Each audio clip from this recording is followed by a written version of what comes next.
स्वागत है बच्चों आपका आज के इस नए वीडियो लेक्चर में। और आज आप मेरे हाथ में देख रहे होंगे ये बॉटल मेरे हाथ में क्यों है? तो ये इस बॉटल का मेरे हाथ में होने का एक रीज़न है। क्या आपने कभी इस बॉटल को के ढक्कन को खोलने की कोशिश करी है? क्या आपने कभी अपने रूम के दरवाजे को खोलने की कोशिश करी है? क्या आपने कभी अपने घर के मेन गेट को खोलने की कोशिश करी है? क्या आपने कभी अपने बाथरूम के गेट को खोलने की कोशिश करी है? क्या आपने कभी किसी नट को किसी रेंच से खोलने की कोशिश करी है? क्या आपने कभी किसी नल को खोलने की कोशिश करी है? क्या आपने कभी कार को ड्राइव करा है, कार के स्टीयरिंग को ड्राइव करा है? क्या आपने कभी ऐसी चीज़ें करी हैं जहां पर आपने एक चीज़ को फिक्स करके फिर आपने फोर्स अप्लाई किया हो और वो चीज़ रोटेट होने लगी है? जैसे अब क्या मैं इस बॉटल के ढक्कन को केवल एक हाथ से खोल सकता हूँ? तो आंसर है नहीं। मैं इसे क्या करूँगा, एक हाथ से फिक्स करूँगा और फिर इन दोनों, देखिए एक मेरा अंगूठा इस तरफ है और मेरी उंगली इस तरफ, तो मैं इसको ऐसे खोलूँगा तो ये खुल जाएगी। क्या आप देख पा रहे हैं? हाँ, इसी तरीके से हम अपने दरवाजे को देखें तो दरवाज़ा भी एक तरफ से फिक्स है और फिर हैंडल की तरफ से हम उसे जब खोलते हैं तो वो रोटेट होता है, या तो बंद होगा या तो खुलेगा। दो ही उसमें पॉसिबिलिटी है, वो दो डायरेक्शन में रोटेट कर सकता है, या तो पीछे की तरफ या तो आगे की तरफ। ऐसे बाथरूम का भी गेट होता है। नल को भी आप दो तरफ से खोल सकते, दो तरीके से रोटेट करा सकते हैं। नल के ऊपर टैप को बंद करने के डायरेक्शन में या तो खोलने के डायरेक्शन में। इसी तरह से कार के स्टीयरिंग को भी आप रोटेट करा सकते हैं, या तो क्लॉकवाइज या तो एंटी क्लॉकवाइज, या तो क्लॉकवाइज या तो एंटी क्लॉकवाइज। इसी तरीके से आप जब नट खोल रहे हो तो उस रेंच को भी आप रोटेट करा सकते हैं, या तो क्लॉकवाइज या तो एंटी क्लॉकवाइज, या तो क्लॉकवाइज या तो एंटी क्लॉकवाइज। इसी तरीके से आपने सीसॉ भी देख रखा होगा गार्डन में। वो या तो ऊपर उठता है या तो नीचे उठता है, या तो ऊपर उठता है या तो नीचे उठता है, या तो ऊपर उठता है या तो नीचे उठता है। यही होता है, सबने खेल रखा होगा, सभी बच्चों ने खेल रखा होगा। अब भाई जिसने नहीं खेल रखा होगा उसके लिए क्या ही कह सकते हैं, वो पता नहीं क्या लाइफ में अपने कर रहा है।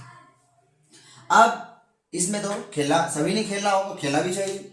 इसी तरीके से आपने और क्या देख रखा है, इसी तरीके से आपने बीम बैलेंस तराजू देख रखा होगा। जब आप मार्केट गए होंगे आलू लाने, गोभी लाने, गाजर लाने, सब्जी लाने, टमाटर लाने, मिर्च लाने, ये सारी चीज़ें आप जब लाने गए होंगे तो, या आपके यहाँ कभी आपके यहाँ बहुत सारा जो कबाड़ इकट्ठा होता है, वो कबाड़ी जब कबाड़ लेने आता है तो वो तराजू लाता है। वो तराजू भी एक तरफ से वो फिक्स पकड़े रहता हुआ है और दो उसके एंड होते हैं।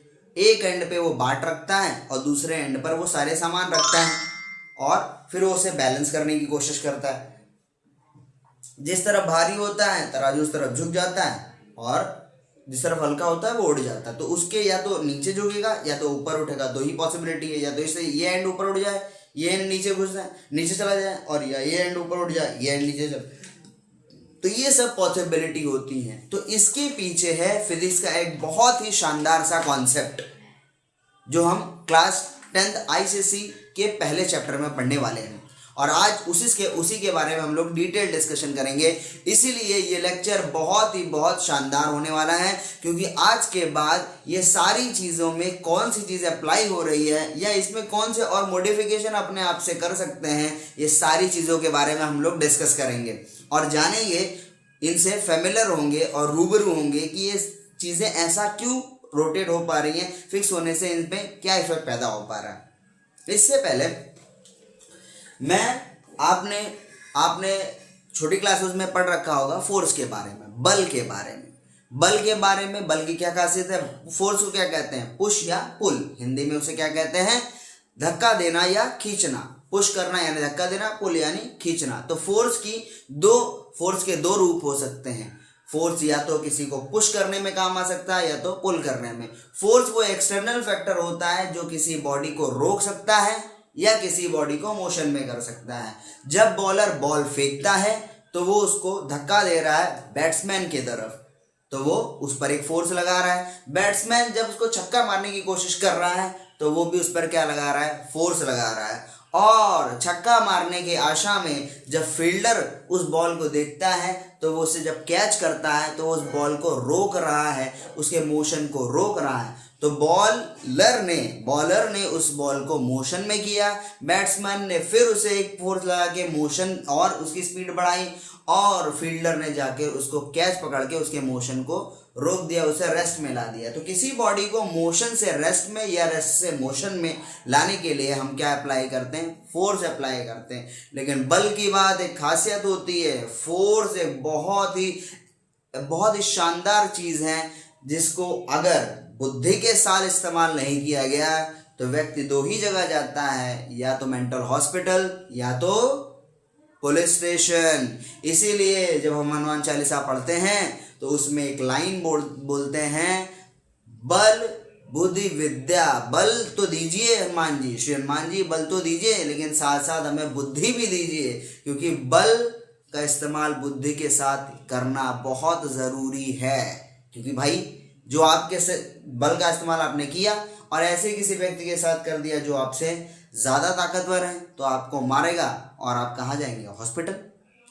आपने किसी ऐसे व्यक्ति के साथ किया जो आपके साथ कमज़ोर है, तो उसको मारा तो उसने जाके FIR कर दी और आप पुलिस स्टेशन में पहुंच गए। तो फोर्स का इस्तेमाल, बल का इस्तेमाल बुद्धि के साथ बहुत ज़रूरी। खैर, तो किसी बॉल को हमें मोशन में करना है तो फोर्स अप्लाई करना होगा। फोर्स जब हम अप्लाई करते हैं तो फोर्स बॉडी में, किसी रिजिड बॉडी मतलब जैसे ये दीवार, जिसका फॉर्म, फोर्स लगाने में फॉर्म चेंज ना हो, उसका स्ट्रक्चर चेंज ना हो, शेप चेंज ना हो, वो ऐसी बॉडी को हम लोग रिजिड बॉडी कहते हैं। तो रिजिड बॉडी पे जब आप फोर्स अप्लाई करते हैं, जैसे बॉल पर फोर्स अप्लाई करेंगे तो बॉल अगर रुकी है तो वो रेस्ट से मोशन में चली जाएगी या मोशन से रेस्ट में आ जाएगी। कार वगैरह में जब आप ब्रेक अप्लाई करते हैं तो स्पीड जो होती है वो कम हो जाती है, आप उसको रेस्ट में ला देते हैं। तो फोर्स लगाने से लीनियर मोशन किसी का स्टार्ट हो सकता है या लीनियर मोशन रुक सकता है। इसीलिए मोशन दो टाइप के, लीनियर और रोटेटरी मोशन। तो लीनियर मोशन, रिजिड बॉडी में जब आप फोर्स लगाते हैं, फोर्स अप्लाई करते हैं तो उसके सेंटर में, तो वो क्या हो जाता है, जब इसके सेंटर में मैं अभी फोर्स लगाऊं तो ये आगे जा रहा है, देखिए लीनियर मोशन हो रहा है। तो रिजिड बॉडी है, इसके सेंटर में फोर्स लगा रहा हूं तो ये आगे जा रहा है, तो इसलिए ये लीनियर मोशन कर रहा है। रोटेटरी मोशन कब होगा, तो रोटेटरी मोशन आपने देखा है आपके दरवाजे को, फिर आ जाइए आप अपने कमरे के दरवाजे पर। कमरे का दरवाजा एक तरफ से फिक्स है, जिसको कब्जा कहते हैं, कब्जे जहां पर लगे होते हैं। तो जब आप उस पर फोर्स लगाते हैं, लेकिन कहाँ, ये भी आप ध्यान रखिएगा, ये जैसे आपका दरवाजा है, ये अगर आपका दरवाजा है तो यहाँ पर ये हैंडल है और यहाँ पर ये क्या है, फिक्स है। जब ये फिक्स है तो आप जब इसके परपेंडिकुलर फोर्स लगाएंगे तो ये है वो, अगर इसको हम माने, ये है एक्सिस ऑफ रोटेशन, जिस एक्सिस के अलोंग ये रोटेट हो रही है, एक्सिस ऑफ रोटेशन, ये एक्सिस ऑफ रोटेशन है, जिस एक्सिस के अलोंग ये दरवाजा अंदर रोटेट करता है या बाहर रोटेट करेगा, या अंदर रोटेट करेगा या बाहर रोटेट करेगा, जिसके अराउंड ये घूमता है, ऐसे घूमता है। ये फिक्स चीज है, इसको बोलते हैं पाइवोटेड एंड। पाइवोटेड का मतलब होता है फिक्स, या इसको हिंज भी कहते हैं, पाइवोटेड एंड या हिंज भी कहते हैं। और यहां पर होता है हैंडल। तो ये है एक्सिस ऑफ रोटेशन, और जहां पर आप फोर्स अप्लाई करते हैं उसको बोलते हैं, अगर यहाँ पर एक इमेजिनरी लाइन मान ले तो इसको बोलते हैं लाइन ऑफ एक्शन। जहां पर आप फोर्स अप्लाई कर रहे हैं, जहां पर फोर्स एक्ट कर रहा है, उस लाइन को बोलते हैं लाइन ऑफ एक्शन। क्या बोलते हैं, लाइन ऑफ एक्शन बोलते हैं। तो जब आप, जैसे ये आप इस मार्कर को देख रहे हैं, अगर मैं इसको यहां से पकड़ लूं, मतलब फिक्स कर दूं, और इसी के अलोंग फोर्स लगाऊं, मतलब एक्सिस ऑफ रोटेशन के परपेंडिकुलर, ये है एक्सिस ऑफ रोटेशन इसका, इसी के अलोंग मैं इसको फोर्स लगाऊं तो ये क्या रोटेट करेगा, नहीं रोटेट करेगा, नहीं रोटेट। क्या यहाँ फोर्स लगाओ तो क्या रोटेट करेगा, नहीं रोटेट करेगा। मुझे यहाँ कहीं फोर्स लगाना पड़ेगा, या यहाँ कहीं फोर्स लगाना पड़ेगा, या यहाँ कहीं फोर्स लगाना पड़ेगा, तो ये रोटेट करेगा। तो तो यानी परपेंडिकुलर फोर्स अप्लाई करेंगे जब जाके ये बॉडी रोटेट करेगी। यानी लाइन एक्सिस ऑफ रोटेशन के पैरेलल जो लाइन रहती है, एक्सिस ऑफ रोटेशन के पैरेलल जो लाइन रहती है, वहां पर हम लोग अप्लाई करते हैं फोर्स, तब वो बॉडी रोटेट, जैसे इसको खींचना तो ऐसे रोटेट, ऐसे फोर्स अप्लाई करना, जैसे परपेंडिकुलर फोर्स लगाना पड़ेगा मुझको, इस प्लेन के परपेंडिकुलर फोर्स लगाना पड़ेगा जिस प्लेन में एक्सिस ऑफ रोटेशन है, और तो बॉडी रोटेट करेगी। तो ये होता है फोर्स का turning effect. Turning effect of force. Force linear motion तो कराता है, रोटेटरी मोशन भी कराता है। कब? जब फोर्स को हम परपेंडिकुलर अप्लाई करते हैं एक ऐसे रिजिड बॉडी पर जो एक तरफ से फिक्स्ड है, एक तरफ से पाइवोटेड है, एक तरफ से हिंज्ड है। इसी को कहते हैं टर्निंग इफेक्ट ऑफ फोर्स। तो 2012 में क्वेश्चन आया था आईसीएसई में कि what is turning effect of force. तो turning effect of force is the effect of force which produces a rotatory motion in a rigid body which is pivoted at its one end। एक and से जो pivoted है rigid body, उसमें rotatory motion produce करता है। ऐसे force के effect को टर्निंग इफेक्ट ऑफ फोर्स कहते हैं। अच्छा, तो अब ये तो नई चीज हो गई, तो इसको एक नाम दे दिया movement of force. Movement of force जिसको टॉर्क भी कहते हैं, मूवमेंट ऑफ फोर्स जिसे टॉर्क भी कहते हैं। तो टॉर्क क्या होता है? टॉर्क होता है फोर्स इनटू परपेंडिकुलर डिस्टेंस होता है। Force into perpendicular distance, torque is equal to force into perpendicular distance. अब ये परपेंडिकुलर डिस्टेंस क्या है? परपेंडिकुलर डिस्टेंस है एक्सिस ऑफ रोटेशन और लाइन ऑफ एक्शन के बीच का डिस्टेंस परपेंडिकुलर डिस्टेंस कहलाता है। यानी हम जब भी डिस्टेंस फोर्स की लेंगे वो लेंगे पाइवोटेड एंड से, जहां से वो फिक्स है, जहां से वो फिक्स है वहां से हम लोग हमेशा डिस्टेंस मेजर करेंगे, जहां से वो फिक्स है और जहां पर फोर्स अप्लाई हो रहा है। यानी एक्सिस ऑफ रोटेशन और लाइन ऑफ एक्शन के बीच का परपेंडिकुलर डिस्टेंस हम लोग लेंगे। क्या बात क्लियर है? ठीक है। जैसे ये मार्कर है, यहाँ से फिक्स्ड एंड है, तो जैसे मैंने यहाँ पर फोर्स अप्लाई किया तो ये डिस्टेंस हो जाएगी परपेंडिकुलर डिस्टेंस। इसी तरीके से मैं अगर यहाँ फोर्स अप्लाई कर रहा हूँ तो ये हो जाएगी डिस्टेंस, बढ़ गई। इस तरीके से मैं यहाँ डिस्टेंस अप्लाई कर रहा हूँ, यहाँ फोर्स अप्लाई कर रहा हूँ तो ये हो गया डिस्टेंस। इसी तरीके से मैं यहाँ अप्लाई कर रहा हूँ तो ये कहलाएगी परपेंडिकुलर डिस्टेंस। ठीक है।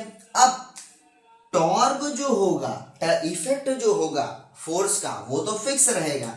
हम इस फोर्स के अमाउंट को बदल सकते हैं और डिस्टेंस को बदल सकते हैं, परपेंडिकुलर डिस्टेंस को बदल सकते हैं। अच्छा, इससे पहले हम इफेक्ट को पढ़ें, हम इसकी यूनिट भी पढ़ लेते हैं। फोर्स की यूनिट होती है न्यूटन और डिस्टेंस की यूनिट होती है मीटर। तो इसकी टॉर्क की एसआई यूनिट हो गई न्यूटन मीटर। 2015 का क्वेश्चन है जिसमें एसआई यूनिट ऑफ टॉर्क पूछा था, मूवमेंट ऑफ फोर्स का एसआई यूनिट पूछा था, तो न्यूटन और मीटर। रिलेशन है कुछ सीजीएस और एसआई यूनिट में। 1 newton metre equals to 10⁵ dyne centimetre, 1 kgf metre equals to 9.8 newton metre, 1 gf metre equals to 980 Newton